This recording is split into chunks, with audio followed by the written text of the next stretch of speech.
February the 6th, welcome here. It's going to be a little bit of time since I've done a grow room update, so let's get you guys back up to speed. As you can see over here, my grow room has sprung a leak on the right side tote. Now this kind of sucks, but the lucky part of this is me and the wife happened to be just right close by when it was watering and it happened to be around the room. So we caught the leak before it made any kind of a mess or did any kind of damage to anything. A couple of pails to catch all the water. But the downside to this is now I have to fix that up and do something different there, which really sucks because those totes were doing very good for me. Here's a picture update of right before we're gonna take and get rid of everything on these totes. It sucks because I'm getting really good tomatoes on here and it's got flowers everywhere.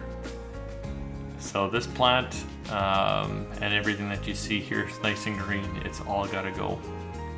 What I'm gonna do to get this thing so I can work with these plants and not have a mess of water to deal with the totes, I'm gonna take and let it dry out for 2 weeks. So fast forward 2 weeks, and here is that same lush green grow without any watering. At the top of the perlite there it's totally dry.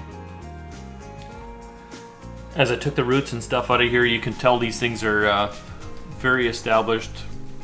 As I was pulling out the tomato plant, I figured I'd give you guys a look at the root structure. So let's give this thing a yank out of here.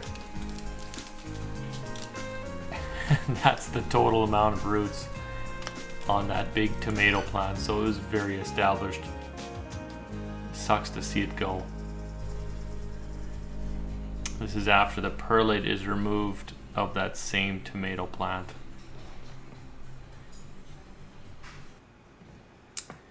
And once all the perlite is out, there's our culprit. So something in my cheap Canadian Tire tote hasn't lasted very long and it is toast. Now that's the crap part of the grow room. Let's take a look at what's working well. So I did replace a pH meter with this unit right here. I bought this thing off of Amazon and it's been going now for about 3 weeks. And it's been flawless actually in any indication that I've checked with either paper tests or backup tested it with anything else. So all 3 numbers are accurate and it also does EC. So kind of cool too. It also stays on 24/7 and just powered by USB, and it does have a backup battery built into it as well, which is kind of nice. Plus it was cheaper than the other meter, figure that out. I did have to replace a timer as well, and this will be the last time that I use this style of timer. In the future, everything is going to go hop over to the Wi-Fi switches, and I'm going to be using Webcore on it, just because it lets me automate a lot more stuff. If I want to do any routines that are every Monday, Wednesday, Thursday, that kind of thing, I can do that, whereas those timers will not do that. A broad overview of the right side of my pails, and it is actually watering as we're looking right now. And take a look at these peppers. Now, for those of you that have never grown peppers inside hydroponically, I would urge you to do so.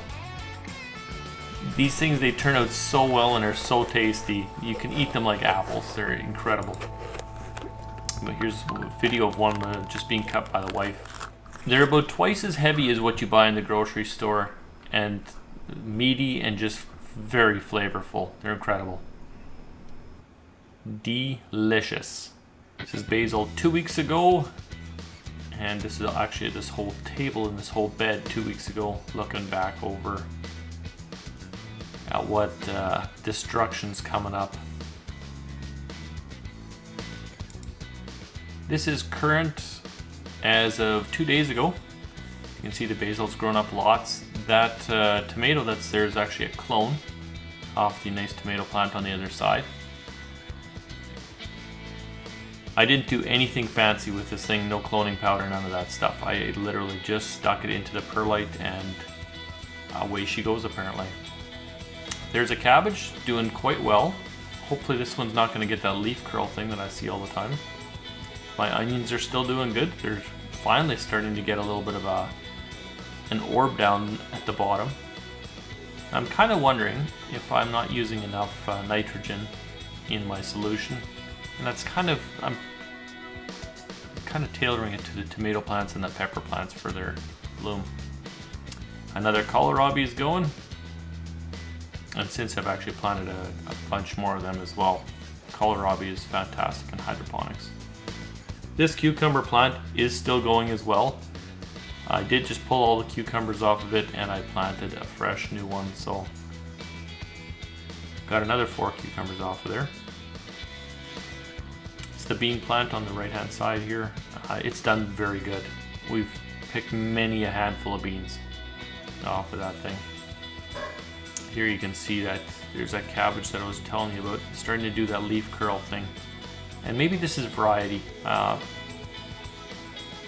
have a different YouTuber that kind of suggested a different variety of seed, so I might give that a go and see how that works for me. Off to the other side of the grow room, the nursery. What do we got going on here? Then this is something new for me I've never done before.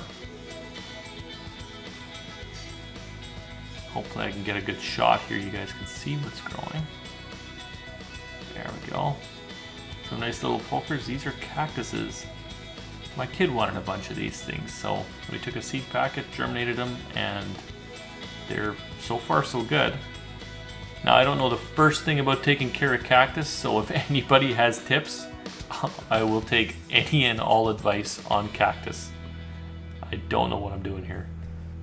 I'm literally following internet advice, and hopefully that'll work out for me.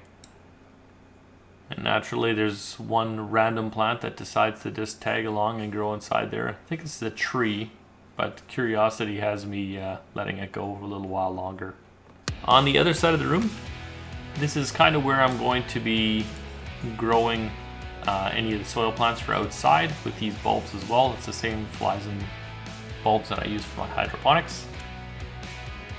And if you look in the background over here, these are all the tomatoes that I pulled off of that plant that, out of the grow that sprung a leak. One, there's red, and I'm looking very forward to eating that one. It's not quite ripe yet, so I'm waiting a little bit longer. Curious to see how the flavor is going to be. If any comparison to the pepper, it is going to be awesome. Totes that I have on the ground here, this is just as a fail-safe. I'm getting a little water paranoid as of late, so everything that goes in there is going to be in trays, but it'll also be on these much thicker grow trays as well. Just as a double protection. The switch for this unit, this is exactly what I mentioned to you guys earlier. That is one of the new Wi-Fi switches that's going to be run underneath Webcore. More reliable, and I think they can take more draw or more current as well. Those other switches, I find they kind of don't turn off all the way either. So my lights kind of are at 1%, which is like as close to off as they get. So what am I putting on the other side? Well, let's take a peek. You guessed it, I'm unoriginal. 9 more pails and water distribution system. I ended up changing everything inside the water distribution just to make it a little bit more fail-safe, and if something springs a leak, I've got a bit of a fail-safe there as well. So now all the water distribution is going to happen on top of the pails. Any connections are on top of the pails. So if worse comes to worse, they're going to leak back into the pails. So it really leaves only one point that I have to kind of worry about failing, and that's the little rubber grommets on the front. But as you can see here, I've reused all the parts and all the plumbing. All I actually ended up having to do was buy a little bit of PEX tubing. Actually, I had the PEX tubing already, but I had to use some new PEX tubing. Used all the same fittings. I only required 2 more fittings to make this happen. Same valves, just cleaned up and made a little bit nicer, and everything is zip tied and tied together and kind of out of the way. So I'm pretty happy about this. This to me is kind of what I wanted initially, but unfortunately sometimes you have to go through some hard lessons before you figure out exactly how to make a good job of something. Oh, and for those of you wondering what happened there, I have a good friend who is in a current battle with cancer. So this was kind of just as a moral support thing. I took and shaved it off.